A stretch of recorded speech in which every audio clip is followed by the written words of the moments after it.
Bismillahirrahmanirrahim. Assalamualaikum warahmatullahi wabarakatuh.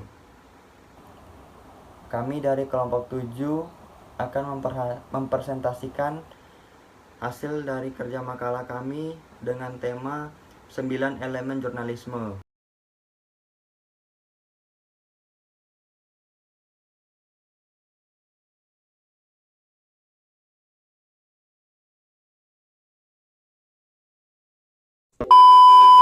A. Pengertian elemen jurnalisme.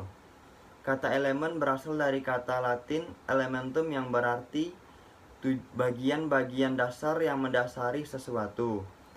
Sedangkan jurnalisme menurut McDougall adalah kegiatan menghimpun berita, mencari fakta, dan melaporkan peristiwa.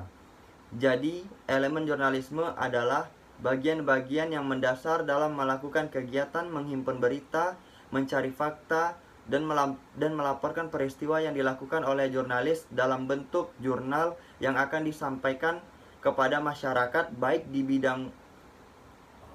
bidang sosial, ekonomi, politik, dan lainnya. 5 dari 9 elemen jurnalisme adalah yang pertama, kewajiban pertama jurnalisme adalah pada kebenaran. Yang kedua, loyalitas pertama jurnalisme adalah kepada warga. Ketiga, esensi jurnalisme adalah disiplin verifikasi.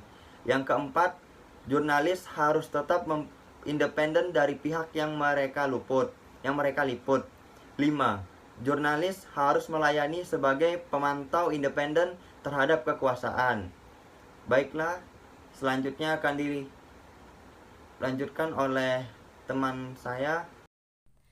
Baiklah, saya akan melanjutkan presentasi tentang 5 dari 9 elemen. Yang pertama, kewajiban jurnalisme adalah pada kebenaran. Maksudnya itu, ketika seorang jurnalisme menyampaikan informasi ataupun berita, apa yang dia lihat, apa yang dia dengar, itu harus sesuai dengan peristiwa tersebut gitu. Karena masyarakat mengharapkan peristiwa atau berita yang beredar ini benar gitu, nggak salah gitu. Jadi mengharap itu. Nah, bentuk kebenaran jurnalisme itu ada berapa? Sebenarnya bentuk kebenaran jurnalisme itu gak hanya akurasi aja. Nah, akurasi itu tuh cuma sekadar fakta, gini yang penting gini enggak, tetapi dia harus ada kebenaran praktis, ada juga kebenaran fungsional. Nah, kebenaran praktis itu kebenaran yang mudah dipahami oleh masyarakat, lebih gampang untuk dipahami oleh masyarakat gitu maksudnya. Nah, kalau misalnya kebenaran fungsional itu kebenaran yang harus terus dicari gitu sama seorang jurnalis ini gitu. Kayak misalnya kita kasih contoh ya, contoh kebenaran fungsional. Contohnya itu polisi menangkap seorang koruptor berdasarkan fakta-faktanya gitu. Nah, terkadang seorang jurnalis itu biasanya memberitahu juga tentang fakta-fakta kenapa si orang ini bisa jadi koruptor gitu. Nah, kemudian jurnalisme ini mencari lagi gitu, berita lagi gitu.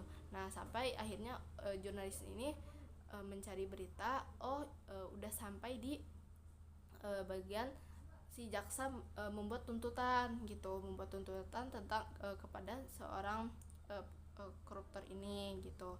Nah, kemudian biasanya ada pengacara kan yang menyampaikan tentang pendapat seorang koruptor ini gitu. Nah, nanti si hakim udah kayak gitu, si jurnalis ini cari lagi gitu tentang masalah koruptor ini gitu. Nah, sampai akhirnya jurnalis ini memberitahu lagi kalau bahwa hakim udah sampai memvonis. Nah, gitu. Nah, memvonis apakah si koruptor ini bersalah ataupun tidak bersalah gitu. Nah, sesudah itu hakim biasanya, nah udah kayak gitu biasanya jurnalis itu biasanya apakah apakah ia tertuduh bersalah ataupun tidak bersalah gitu kan. Nah biasanya nanti hakim juga memvonisnya itu dengan menyebutkan berapa tahun dia di penjara gitu koruptornya gitu. Nah misalnya oh ini udah sampai ke vonis bersalah, ternyata si koruptor ini divonisnya misalnya 9 tahun. Nah nanti seorang jurnalisme ini si jurnalis ini akan menyampaikan gitu bahwa koruptor ini bersalah dengan bukti yang sesuai dengan bukti yang ada gitu. Terus habis itu si jaksa sudah menuntut dan pengacaranya udah menyuarakan pendapat dari seorang koruptornya. Nah jadi keputusan dari hakimnya yaitu adalah si koruptor ini di penjara misalnya 9 tahun gitu, ataupun misalnya berapa tahun gitu. Nah itu tergantung gitu. Jadi seorang jurnalisme itu harus tahu secara detail, secara terus dicari sampai pada titik terakhirnya gitu. Jadi bagaimana sih masyarakat ini tuh berpandangan gini, oh ini koruptor ini bersalah gitu, divonisnya cuma 9 tahun atau misalnya berapa tahun gitu. Jadi biasanya masyarakat hanya berpandangan itu, oh ini bersalah koruptor gini-gini. Biasanya masyarakat cuma mau tahu aja tuh, oh hukum matinya tuh segini, atau misalnya hukum mati ataupun hukum penjara itu berapa tahun gitu. Biasanya gitu. Jadi sampai kepada kepada vonis hakim itu sudah ditentukan berapa tahunnya, baru bisa disebut dengan jurnalisme gitu. Jadi jurnalisme dalam bentuk kebenaran fungsional gitu. Selanjutnya, loyalitas jurnalisme adalah kepada warga. Sebelum itu, apa sih yang dimaksud dengan loyalitas? Loyalitas adalah kesetiaan atau pengabdian diri kepada sesuatu ataupun kepada seseorang. Nah, lantas apa sih bedanya dengan karyawan perusahaan biasa? Nah, biasanya karyawan perusahaan itu lebih mementingkan kepentingan majikan atau kepentingan perusahaan, sedangkan seorang jurnalis itu lebih mementingkan kepentingan masyarakat ataupun kepentingan sosial dalam menyampaikan suatu berita ataupun peristiwa. Nah, kenapa alasannya harus lebih mementingkan kepentingan masyarakat ataupun kepentingan rakyat? Nah, itu karena mereka sudah terikat janji ataupun implikasi perjanjian dengan masyarakat ataupun dengan publik. Nah, yang kedua, apabila seorang jurnalis melaksanakan kewajibannya yaitu adalah kesetiaan kepada warga, nah itu merupakan suatu keberhasilan dari segi finansial untuk keberhasilan majikannya. Bukan berarti dia melalaikan kepentingan majikannya, tetapi lebih mengutamakan. Berarti kalau ada kepentingan masyarakat atau kepentingan majikan, dia harus lebih mengutamakan kepentingan sosial ataupun kepentingan masyarakat, dan lebih mengundurkan kepentingan majikannya gitu. Karena pada dasarnya seorang jurnalis itu harus tahu berita peristiwa yang hanya untuk kepentingan masyarakat, bukan hanya untuk sekadar perusahaannya pribadi gitu, ataupun sekadar untuk majikannya. Nah, lantas contoh-contohnya apa aja sih? Nah, ini merupakan contoh loyalitas yang salah atau loyalitas yang tidak dibenarkan, yaitu seorang wartawan dari Jawa Pos itu telah mewawancarai seorang wanita bernama Wan Nuraini Jusoh, yaitu istri almarhum Dr. Adhari. Nah, padahal dari segi kenyataannya Wan Nuraini Jusoh ini sedang mengidap penyakit kanker tenggorokan, yang dalam arti ataupun dalam logika itu tidak bisa berbicara ataupun tidak bisa berkata, yang otomatis itu tidak bisa diwawancarai. Nah, pada akhirnya mungkin masyarakat ataupun wartawan-wartawan lain yang di luar Jawa Pos mungkin berpikir ini dari kreatif image dari perusahaan Jawa Pos tersebut. Nah, mungkin memang pada dasarnya Jawa Pos ini ataupun perusahaan ini memikirkan untuk meningkatkan citra perusahaan mereka, walaupun niatnya itu untuk menguntungkan. Nah, tetapi pada akhirnya Jawa Pos ini ataupun wartawan ini mengklarifikasi tentang berita ini. Dia mengklarifikasi berita ini bahwa gak hanya Jawa Pos aja yang memberitakan ini, ada media-media lain gitu. Nah, padahal ketika ingin menguntungkan suatu perusahaan atau menguntungkan menguntungkan perusahaan jurnalis, itu gak harus melakukan hal yang seperti itu. Jadi lebih baik apabila kita menjadi seorang jurnalis, kita melihat apa yang kita lihat, apa yang kita dengar sesuai dengan fakta, tidak mengarang-arang, tidak menambah-nambahkan, walaupun itu niatnya baik, yaitu meningkatkan citra perusahaan. Nah, itu nggak boleh diperbolehkan gitu. Jadi pada dasarnya seperti itu. Jadi warga ataupun masyarakat mengharapkan berita ataupun kepentingan ini tuh hanya untuk publik, bukan untuk kepribadian perusahaannya atau citra perusahaannya. Saya akan melanjutkan presentasi materi, yaitu mengenai esensi jurnalisme adalah disiplin verifikasi. Jurnalisme berbeda dengan hiburan entertainment, propaganda, fiksi, atau seni, yaitu dalam hal disiplin verifikasi. Disiplin verifikasi berfokus untuk menceritakan apa yang terjadi sebenar-benarnya. Sedangkan hiburan berfokus pada apa yang paling bisa memancing perhatian. Propaganda akan menyeleksi fakta atau merekayasa fakta demi tujuan sebenarnya, yaitu persuasi dan manipulasi.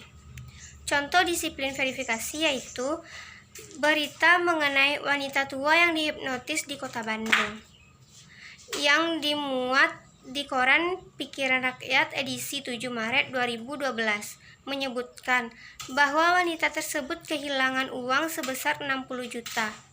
Setelah bertemu dengan dua wanita dan mengobrol dengan mereka, dari kasus tersebut, seorang jurnalis harus selalu memverifikasi informasi apa yang mereka dapat. Sangat tepat, karena apabila elemen tersebut tidak dijalankan, bagaimana nasib masyarakat yang membaca atau melihat berita tersebut?